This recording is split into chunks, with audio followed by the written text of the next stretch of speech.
You are listening to the Horse Radio Network, part of the Equine Network family.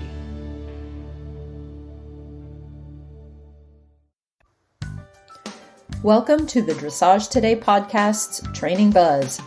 These short podcasts bring you the best tips straight from our subscription video site, Dressage Today On Demand.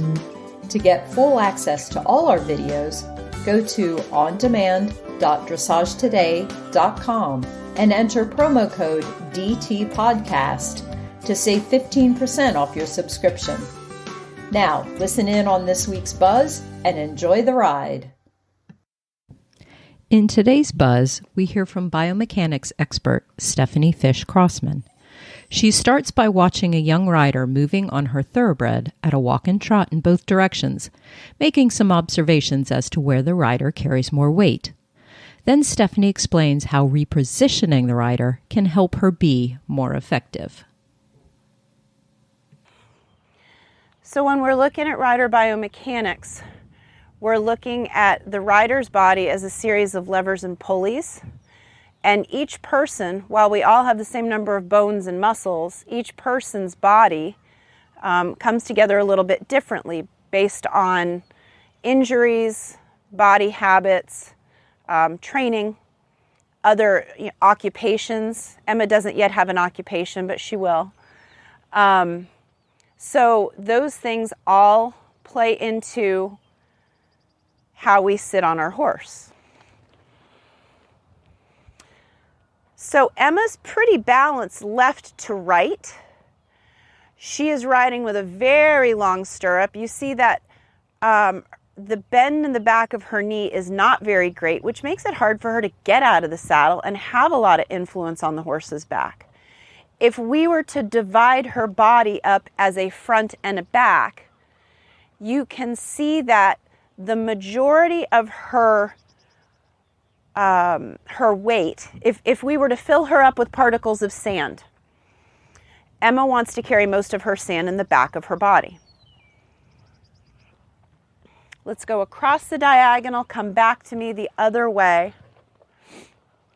So while she is asking the horse to go this way, her body going this way kind of makes it hard for him to go over his back, to really have push from the hind legs that travels up over the spine, under the saddle to the hand. He's to the bit a little bit, but he could be more to the bit. And he looks like a really good egg. And you can see that he's a little bit on the forehand. So you can see how his withers are a little lower than his haunches. But when we see her straight on, again, there's a lot of really good things going on here. She's got quite good left-right balance. All right, Miss Emma, if you would, I'd like you to come here and we're going to do a reorganization of you.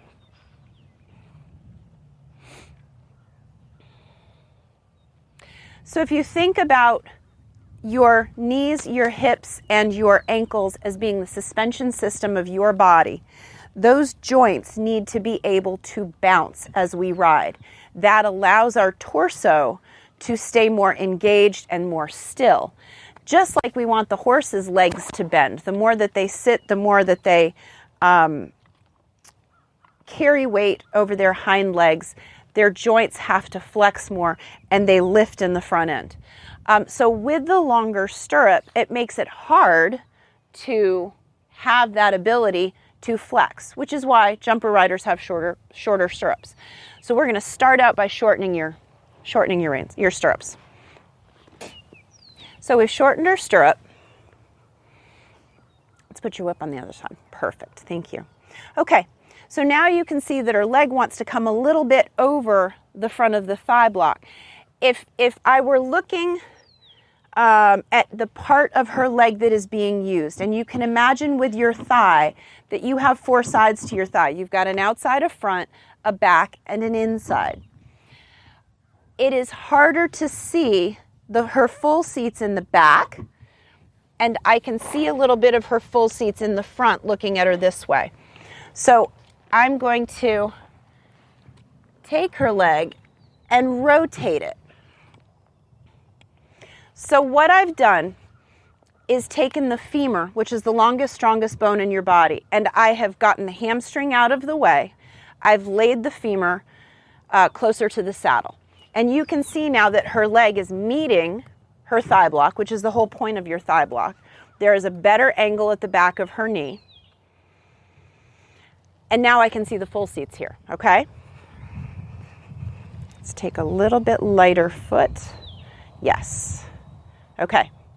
Now, keeping the lower leg a little more away from the horse. If I let go of this, can you hold that position? Yes. Okay.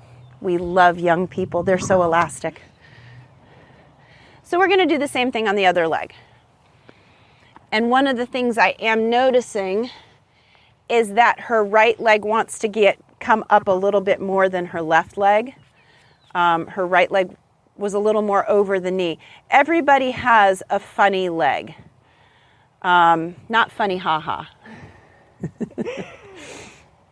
Okay.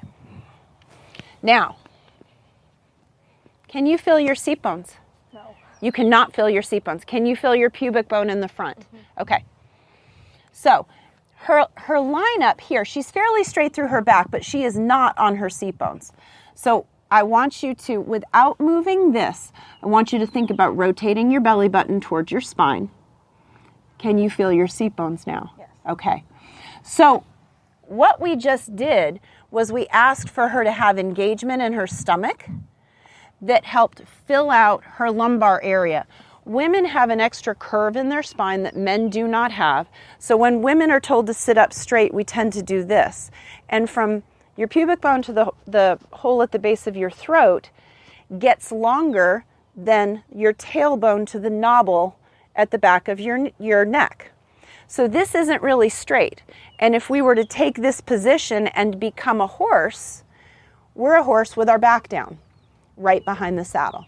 So when we rotate the belly button up, then we get the lifted back.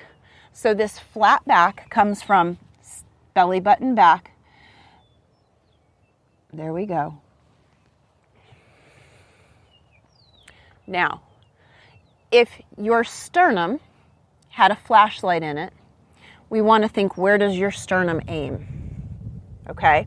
And we want it to aim kind of where we would like the back of his head to go, right towards the crown of the bridle. So we want to aim that just a little bit lower there.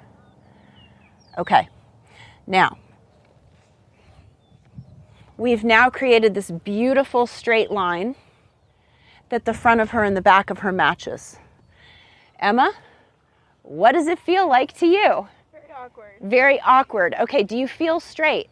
Yes. You feel straight. Awesome. Okay. Okay, so you don't feel like you're leaning forward. No. Okay.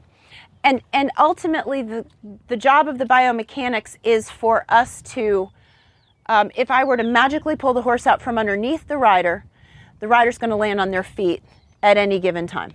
And right now, she's going to land on her feet. We hope you enjoyed this bonus podcast. What would you like to learn about, and what tips would you like to hear? Email me, Stephany, at sruff@equinenetwork.com or reach out to us on social media. Remember, go to ondemand.dressagetoday.com and enter promo code DTPodcast to save 15% off your subscription to our online catalog. Thanks for listening.